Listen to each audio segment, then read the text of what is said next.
परमात्मा के मूल ज्ञान का प्रचार हो रहा है। बहुत बड़े भाग हैं उन जीवों के जो इस ज्ञान को सुन रहे हैं, समझ रहे हैं। जैसे कुछ नए भगत आए हैं आज नाम दीक्षा लेने के लिए, रामपाल जी से जुड़े हुए थे। तो किसी भी गुरु से अगर आप जुड़े हैं, बहुत अच्छी बात है कि आपने अपने जीवन में गुरु धारण किया, क्योंकि हमारे जीवन का मकसद है आगे बढ़ना। जैसे एक छोटा सा बच्चा एलकेजी से स्टार्ट करता है अपना जीवन और धीरे धीरे बढ़ता बढ़ता बढ़ता आगे पीएचडी तक पहुंच जाता है, तो इसमें उसकी तरक्की होती है। चाहे उसके लिए वो कितने ही गुरु छोड़ रहा है, पहली का छोड़ दिया, दूसरी का छोड़ दिया, तीसरी का छोड़ दिया, चौथी का छोड़ दिया, आगे से आगे बढ़ ही रहा है, तो कहीं पर भी उसका कोई नुकसान नहीं है। इसी प्रकार कोई भी जीव किसी भी गुरु को धारण करके बैठा है, कोई भी गुरु है, उसमें उसका फायदा ही है, उसका भला ही है। वो बात अलग है कि कहाँ तक का भला है, ये देखना पड़ेगा। एक लखपति की शरण में जाओगे तो आपको वो लखपति ही बना सकता है, एक करोड़पति की शरण में जाओगे तो वो आपको करोड़पति बना देगा, और अरबपति की शरण में चले गए तो आपको अरबपति बना देगा। ये डिपेंड करता है कि उसके पास खजाना कितना है, कौन सा खजाना है। मंत्र का खजाना है, जंत्र का खजाना है, तंत्र का खजाना है, पूजा पाठ का खजाना है, कौन सा खजाना लेके बैठा है, क्योंकि मिलेगा वही आपको जो गुरु के पास खजाना है। इसीलिए साहिब ने बोला है कि गुरु समान दाता नहीं और याचक शिष्य समान, तीन लोक की संपदा सो गुरु दीना दान। यानी गुरु के समान कोई दाता नहीं है, क्योंकि सबसे बड़ा दान जो है वो क्या है, मुक्ति का दान है। और वो कौन देता है? गुरु ही देता है। गुरु ही तुम्हारे सारे भरम बंधन तोड़ देता है, सारे भरम गढ़ तोड़ देता है और तुम्हें मुक्ति का रास्ता बता देता है। बिना गुरु के किसी को मुक्ति हो ही नहीं सकती। इसलिए कबीर साहब ने गुरु की महिमा भी गाई है और उसके साथ शब्द गुरु का भेद भी बताया है। गुरु कहाँ तक जरूरी है? नाम दीक्षा तक, भेद बताने तक, आपके संशय दूर करने तक। जो आवाज आपको आने वाली है परमात्मा की दया से, उसमें सच और झूठ बताने का काम भी गुरु का होता है, क्योंकि काल भगवान के पास भी बहुत सी आवाजें हैं और तुम्हें पता भी नहीं लगेगा कि कौन सी आवाज मुझे पकड़ा दी गई, अगर गुरु ना हो, अगर वो सही आवाज का भेद ना बताए तो। इसलिए बोला है शब्द शब्द बहु अंतरे, सार शब्द मत लीजिए।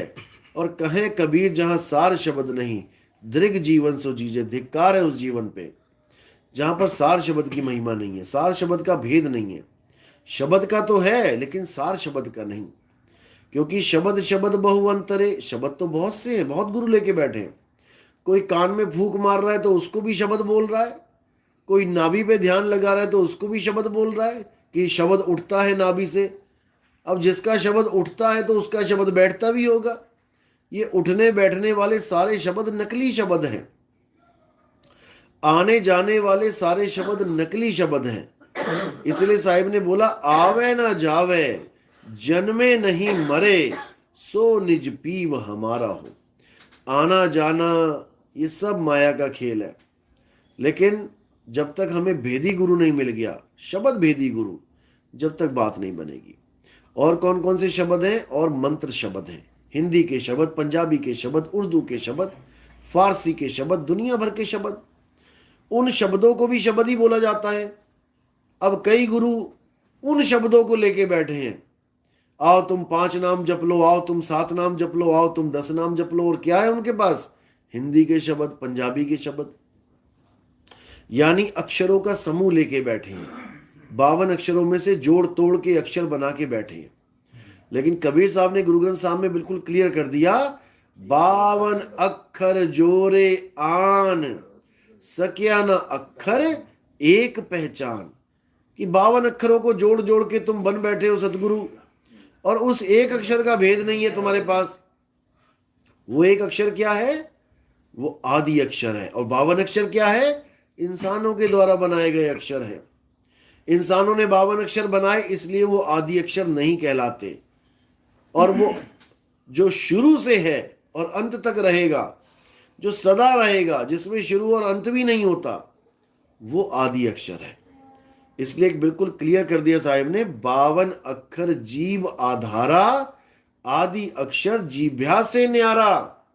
वाही को सत सिमरण कहिए, सिमर सिमर नर उतरो पारा। अब उसी को सिमरण करके हम पार उतर सकते हैं, नहीं तो हम नहीं उतर पाएंगे। सारी उम्र जपते रहें, करते रहें पूजा पाठ, कुछ होने वाला नहीं है। जहां बैठे हैं वहीं रहेंगे, बस एक मन को तसल्ली होती है कि हाँ आज मैंने इतने माला जप ली, आज मैंने इतनी माला जप ली, बस मन को तसल्ली, लेकिन प्राप्ति कुछ नहीं। 50-50 साल से लोग नाम जप रहे हैं, हमारे पास आते हैं 70-70 साल से। 90 साल की उम्र होती है, 20 साल की उम्र में नाम मिल गया, 70 साल नाम जप लिया, फिर भी कुछ अनुभव नहीं। अभी बेंगलोर गया था, एक लेडीज है, नाम दीक्षा लिए उसे काफी साल हो गए थे, 20-25 साल हो गए। जैसे ही नाम दीक्षा दे के आया, चौथे दिन फोन आ गया, कहती ऐसे ऐसे अनुभव हो रहे हैं जो 25 साल में नहीं हुए कभी। ऐसा जैसा आपने बताया सेम वैसे ही हो रहा है सब कुछ, और पूरे आनंद में, पूरे आनंद में शुक्राने करती फिर रही है। क्योंकि जिस चीज के लिए गुरु बनाया वो चीज 25 साल में भी नहीं मिल रही है, तो फिर क्या करे आदमी, हार के थक के फिर क्या करे, बेचारा बैठ जाता है। लेकिन अब जो रास्ता मिल रहा है, मैं ये नहीं कह रहा बहुत जल्दी सब कुछ हो जाएगा, जल्दी की तो बात वैसे ही दिमाग से निकाल दो, ये जल्दबाजी का खेल है भी नहीं। लेकिन परमात्मा की दया का कोई था भी नहीं है। वो चाहे तो तुम्हें नाम दीक्षा के अगले दिन ही कुछ अनुभव करवाना शुरू कर दे, वो चाहे तो सारी उम्र ना होए, बैठे रहो, परीक्षा चल रही है तुम्हारी, बैठे रहो। तो यानी कि हमें परीक्षा में भी पास होना है और हमने अनुभव भी करना है। तो इसके लिए क्या होता है, इसके लिए होता है सरेंडर। आपने 1 साल सत्संग सुनो, 2 साल सुनो, 5 साल सुनो, जब आपको पूरा कंफर्म हो जाए कि रास्ता यही है, इसके अलावा और कोई रास्ता नहीं है और यही सत्य है जो बताया जा रहा है, उसके बाद हमने क्या करना होता है, सरेंडर कर देना है। जब हमें पता है कि रास्ता यही है तो हम उसको छोड़ के कहां जाएं। भले आज पहुंचे, कल पहुंचे, परसों पहुंचे, इससे फर्क नहीं पड़ता। फर्क इससे पड़ता है कि रास्ता गलत नहीं होना चाहिए। इसलिए जो रास्ता बताया जा रहा है वो पूरा परख करवा के बताया जा रहा है। संतों की वाणियों को लेने का मकसद यही है कि जो मैं बता रहा हूं वो अटल सत्य है। नहीं तो मुझे एक भी वाणी की जरूरत नहीं थी, बिना वाणियों के सत्संग करता मैं। लेकिन ये ज्ञान इतना अटपटा है कि इसको सुनकर भी बंदा समझ नहीं पाता, और समझ भी जाए तो विश्वास नहीं कर पाता। इसलिए केवल वाणियों का सहारा लेना पड़ रहा है, नहीं तो वाणियों की जरूरत ही नहीं है सत्संग में। जो अपना अनुभव है बस वही शेयर करना है, वही सत्संग है। जो तुम्हें अनुभव है वो शेयर करो, यही सत्संग है, वाणी की जरूरत ही नहीं है। लेकिन जो जनता बैठी है, इसको ऐसा वाणी जाल में फंसाया जा चुका है कि ये हर बात को वाणी के साथ मैच करके लेना चाहती है। अगर आज हमारे पीछे हजारों लाखों लोग पढ़ रहे हैं तो इसलिए पढ़ रहे हैं क्योंकि मैंने वाणी साथ में रखी है, और मैं एक एक चीज को मैच करवाता हूं कि जो कबीर साहब कह रहे हैं वही नितिन दास कह रहा है, जो नानक साहब कह रहे हैं वही नितिन दास कह रहा है, इनमें फर्क नहीं है। और जो फर्क समझ रहा है वो समझ ही नहीं सकता कि मैं बोल क्या रहा हूं। इसलिए वाणी को रखा जाता है ताकि तुम्हारे सारे भ्रम अपने आप खत्म होते जाएं। मुझसे प्रूफ ना मांगो कि जो आप कह रहे हो वही सत्य है, वो तुम्हें वाणी खुद कह देगी कि हाँ यही सत्य बोल रहा है। इसलिए वाणियां ली जाती हैं, नहीं तो वाणियों का कोई रोल ही नहीं है। वो तो उनकी वाणियां हैं, उनकी वाणियां मैं क्यों लूं। लेकिन हमें प्रमाण के लिए दिखाना पड़ता है, नहीं तो इसकी कोई जरूरत नहीं है। अपनी वाणी, पहले मैं अपनी वाणी लिखने लगा था, लेकिन फिर मैंने अंदर से प्रेरणा हुई कि भाई इतनी वाणियां तो पहले आ चुकी हैं, इतनी वाणियों में तो पहले ही लोग बट गए। रविदास जी आए, कबीर साहब आए, नानक जी आए, पलटू जी आए, भीखा जी आए, गरीबदास जी आए, मलूक जी आए, धर्मदास जी आए। इतनी वाणियां तो पहले ही समाज में आ चुकी हैं, और ये सब एक होने की जगह अनेक हो गए। इन लोगों ने अपने अपने पंथ चला दिए, जबकि सबके सब कबीर साहब के शिष्य हैं। कबीर साहब का पंथ चलाना चाहिए था ना। दादू पंथ अलग चल रहा है, गरीबदास जी का पंथ अलग चल रहा है, धर्मदास जी का अलग चल रहा है। जब तुम्हें मिले कबीर साहब तो तुम्हें कबीर साहब का पंथ चलाना चाहिए, एक करना चाहिए सबको। लेकिन किसी ने एक नहीं किया, सबने अनेक ही कर दिया। तो मेरे अंदर से भी यही प्रेरणा है कि मेरे चेले पकड़ के फिर नितिन दास की वाणी लेके वो भी अलग पंथ चला देंगे, फिर एक कहां हुए। क्योंकि हमारा मकसद अलग करना नहीं है, हमारा मकसद है सबको एक करना। इसीलिए बोला 13वें पंथ हम ही चले आए, सब पंथ मेट के एक पंथ चलाएं। तो एक कब होगा? जब पहले पुरानी बोली हुई वाणी को हम खोलेंगे। इसीलिए मैं बोल नहीं रहा हूं, मैं खोल रहा हूं। वाणियों को खोला जा रहा है और सारी वाणियों को, रहने दो उसको, सारी वाणियों को समझाकर एक किया जा रहा है। चाहे वो नानक साहब का शिष्य है, चाहे वो गरीबदास जी का शिष्य है, चाहे वो धर्मदास जी का शिष्य है, चाहे राधा स्वामी का है, चाहे रामपाल जी का है, चाहे किसी पंथ का है, निरंकारी का है। आज सारे भागे भागे आते आते हैं नाम लेने के लिए। क्यों आते हैं? क्योंकि हमने अलग पंथ चलाना ही नहीं है। हमने तो जो सारे पंथ चल रहे हैं इनको एक करना है, तब ये सारा संसार एक होगा, नहीं तो नहीं होगा। जितना मर्जी कोई बड़ा संत आ जाए अपनी वाणी लिख ले, तो उसकी वाणी के आधार पे एक नया पंथ चल पड़ेगा, एक नहीं कर पाएगा वाणी बोल के। वाणी खोल के एक किया जाता है। तो अब कर भी रहे हैं। हजारों लाखों चेले आते हैं भागे भागे नाम लेने। 20-20 साल, 30-30 साल, 50-50 साल पुराने शिष्य आते हैं।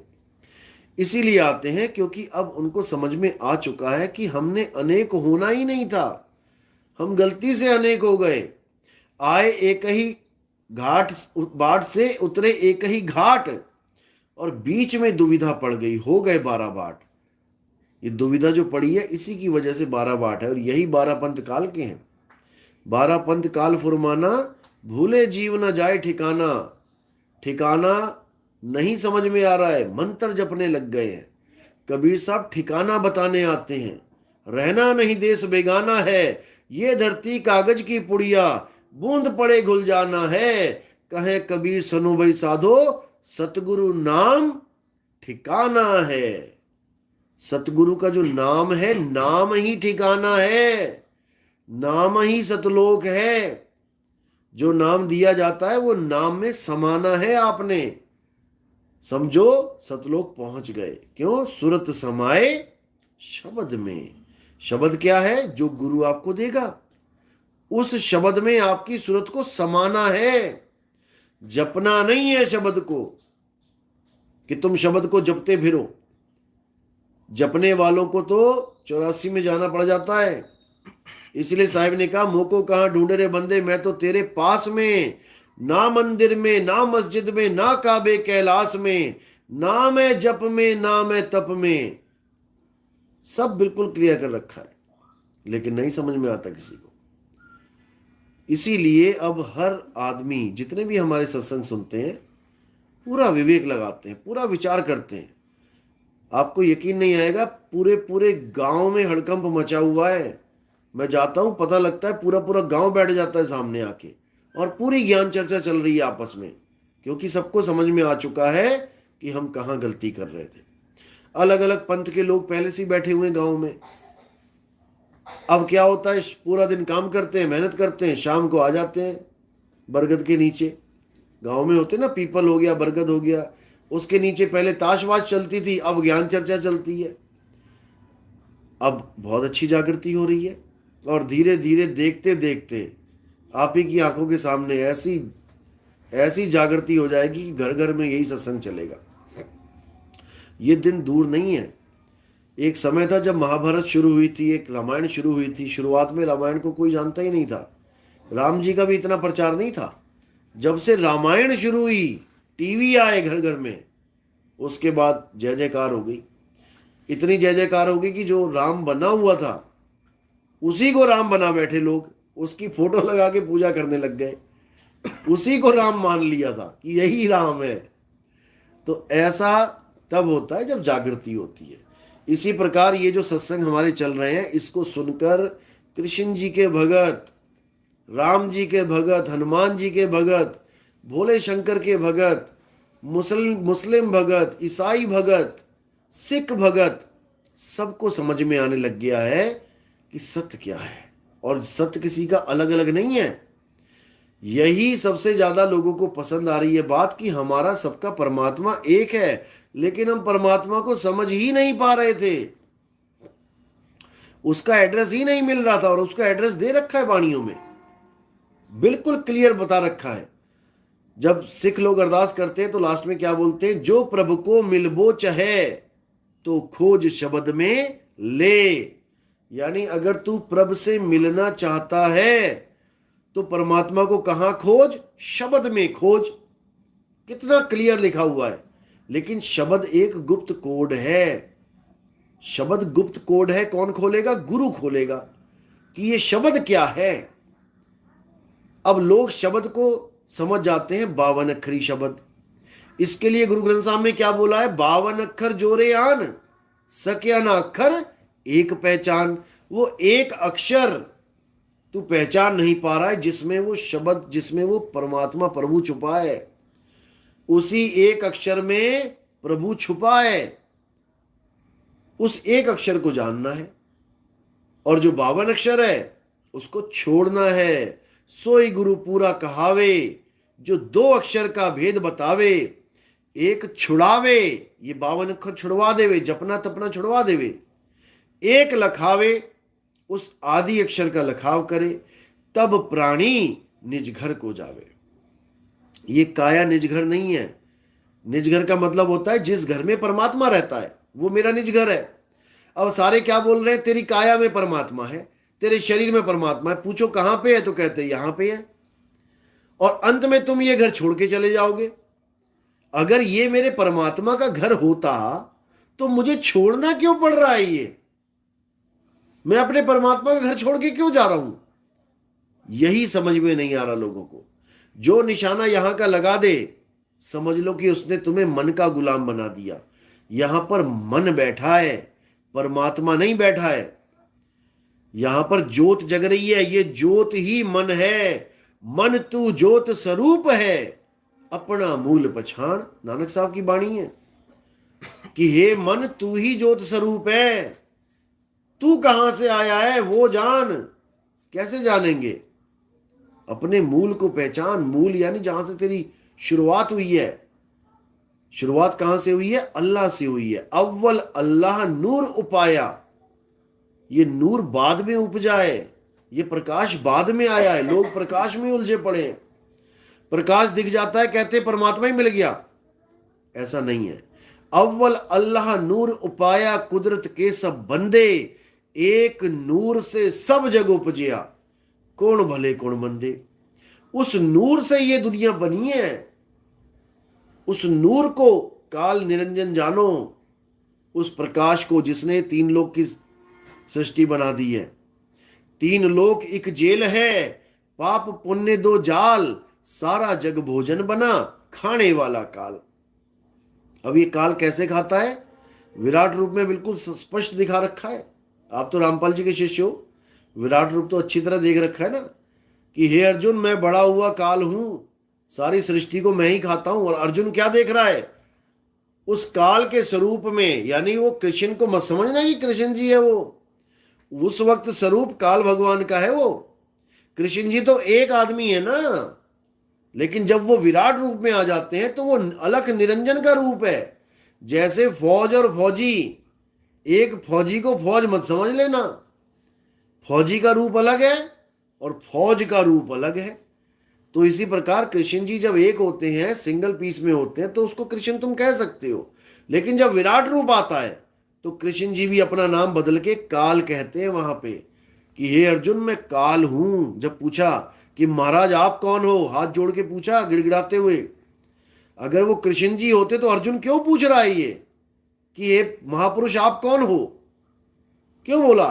उसको नहीं पता कि कृष्ण सामने खड़े थे, क्योंकि वो देख के हैरान हो गया कि इतने सारे लोग कहां से आ गए, अब इनका क्या नाम बोलूं मैं।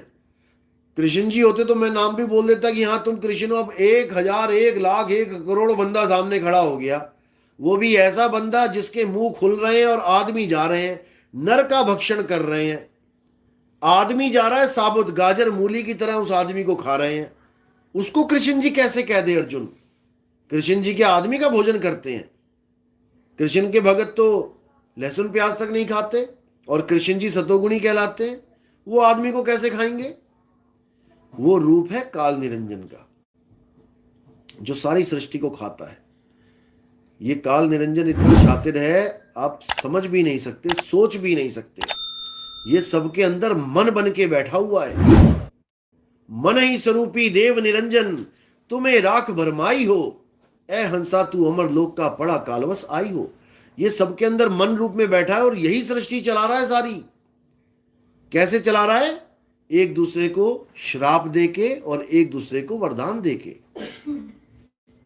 ये सारी लीलाएं जितनी भी तुम्हें दिखाई देती हैं, कृष्ण लीला, राम लीला, ये सब श्रापित लीलाएं हैं। ये श्राप लगे पड़े हैं इनको, इसलिए लीला कर रहे हैं ये। नहीं तो विष्णु जी आराम से बैठे हुए थे कमल का फूल लेके। नारद मुनि आया, मुझे महाराज अपना कपी रूप दे दो, सुंदर रूप दे दो, उसको बंदर का रूप दे दिया। क्यों दे दिया? क्योंकि मन ने कहा, अंदर से मन ने कहा, दे दिया। अब नारद को गुस्सा आया, जब नहीं स्वयंवर में बात बनी तो श्राप दे दिया। किसने दिया? मन ने दिया। श्राप देने के बाद नारद कहता, हे भगवान मुझे माफ कर दो, मेरी मति मारी गई थी, मैंने इतना बड़ा जघन्य अपराध कर दिया। पछता रहा है। काम किसने कर दिया? मन ने। और नारद रूपी जीव पछता रहा है कि मैंने प्रभु को श्राप दे दिया। अब इस श्राप की वजह से रामलीला हो रही है। अगर ये श्राप ना देते कोई रामलीला नहीं।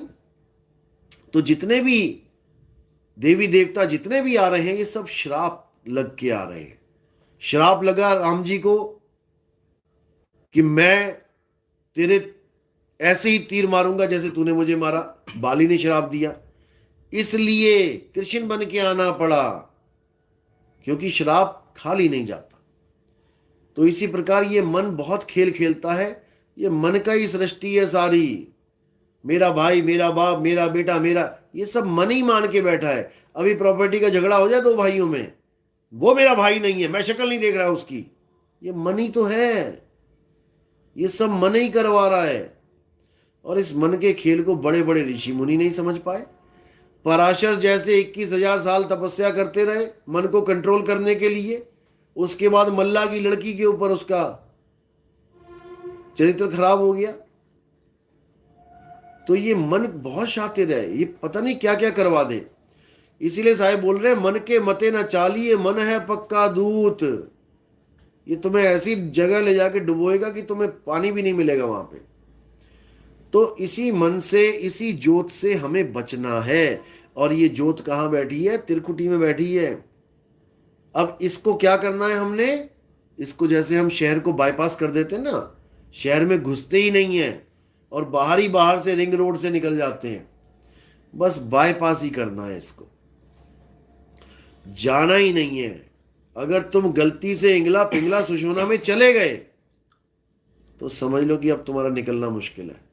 ये वो भूल भुलैया है कि एक बार घुसना ही होता है इसमें, निकलना नहीं लिखा इसमें, फिर तो तुम मारे गए। इसीलिए कबीर साहब बार बार समझा रहे हैं कि अब इंगला पिंगला सुषुम्ना में नहीं जाना है। इंगला बिन से पिंगला बिन से सुषुम्ना नाड़ी, कहे कबीर सुनो रे गोरख कहाँ लगई हो ताड़ी। इंगला पिंगला सुषुम्ना त्रिकुटी सबका धाम। जितने भी जोगी बैठे हैं ये, इन सबका धाम है इंगला पिंगला सुषुम्ना। इंगला पिंगला सुषुम्ना त्रिकुटी सबका धाम, नी अक्षर श्वासा रहित ताका भिन्न मुकाम। नी अक्षर यानी जो अक्षरों में नहीं आता, श्वासा रहित, श्वासों से भी उसका कोई कनेक्शन नहीं है। जितने गुरु बैठे हुए हैं 90% गुरु तुम्हें श्वासों की साधना देते हैं। श्वासों में जपो, ओम सोहंग जपो, नाभि पे ध्यान लगाओ, नाभि से सूरज चढ़ाओ। किससे? श्वासा से। और साहिब कह रहे हैं, नहीं प्राण में, नहीं पिंड में, और ना ब्रह्मांड आकाश में, खोजी होए तुरंत मिल जाऊं एक पल की तलाश में। ये प्राणों में, ये नाभि में, हृदय में, कंठ में, आज्ञा चक्र में छोड़ो इसको, और सीधे विहंगम चाल से मेरे शब्द के साथ जुड़ो।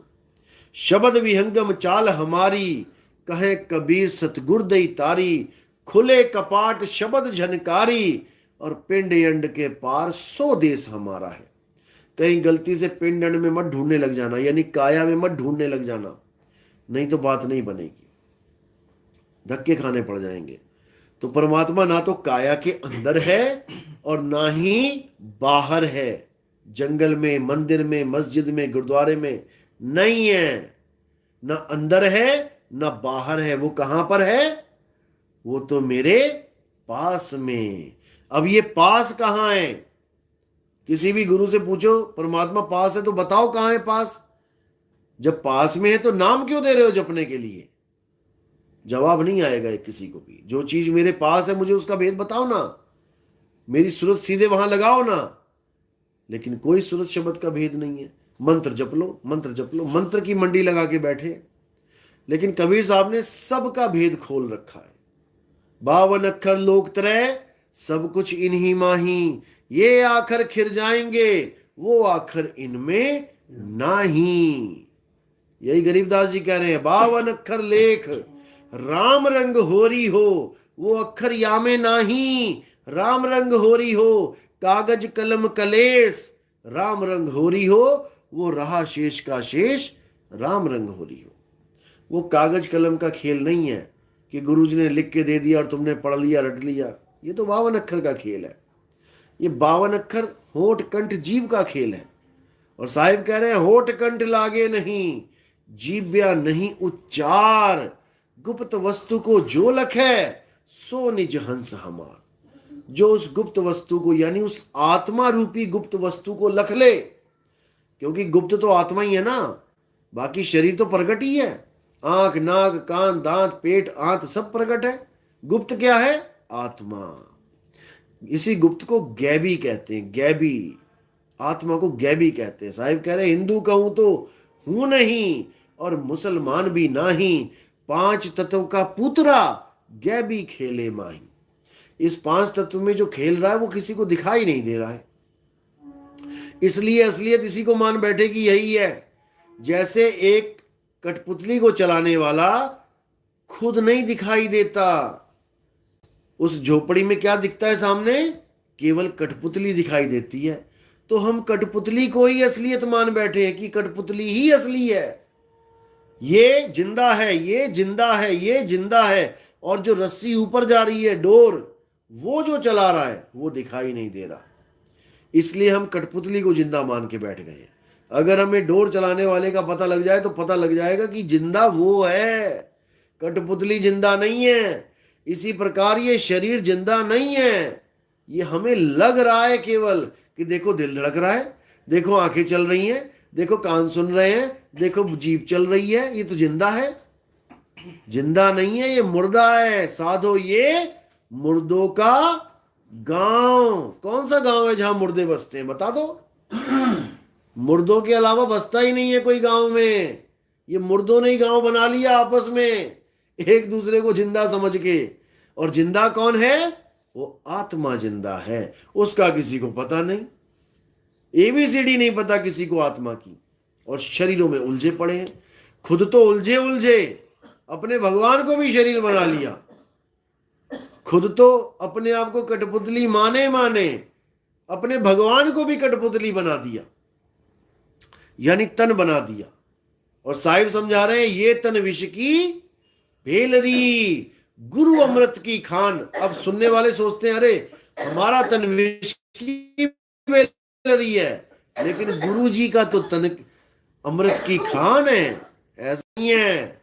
विष की बेलरी क्यों बोला? क्योंकि 9 दरवाजों से विष ही निकल रहा है। जो आपके छेद हैं उसमें से विष निकल रहा है। विष की बेलरी है, रोज गंदगी निकाल रहे तब भी ना खत्म हो रही। तो क्या गुरु जी की गंदगी नहीं निकल रही? सबकी निकल रही है। ये तन विष की बेलरी, गुरु अमृत की खान। यानी गुरु कौन है? अमृत, अमर है। गुरु कभी मरता नहीं है। ये तन तो विष की बेलरी है, बार बार मरेगा। इसी को समझना है। अमृत कौन है? आत्मा ही अमृत है। और उसका एड्रेस क्या है? 9 द्वार नहोदर फीके, रस अमृत 10वें चुईजे। ये उसका एड्रेस है। अब इस एड्रेस पे तुम्हें कौन पहुंचाएगा? गुरु पहुंचाएगा। और जब तुम एड्रेस पे पहुंच जाओगे, जब खुद ही पहुंच जाओगे गुरु से एड्रेस लेके, अब गुरु क्या करेगा तुम्हें कि गुरु जी आएंगे लेने? अरे गुरु जी ने एड्रेस बताया, मैं पहुंच गया। अब गुरु क्या करेगा आके? कुछ नहीं करना है, खुद पहुंचना है।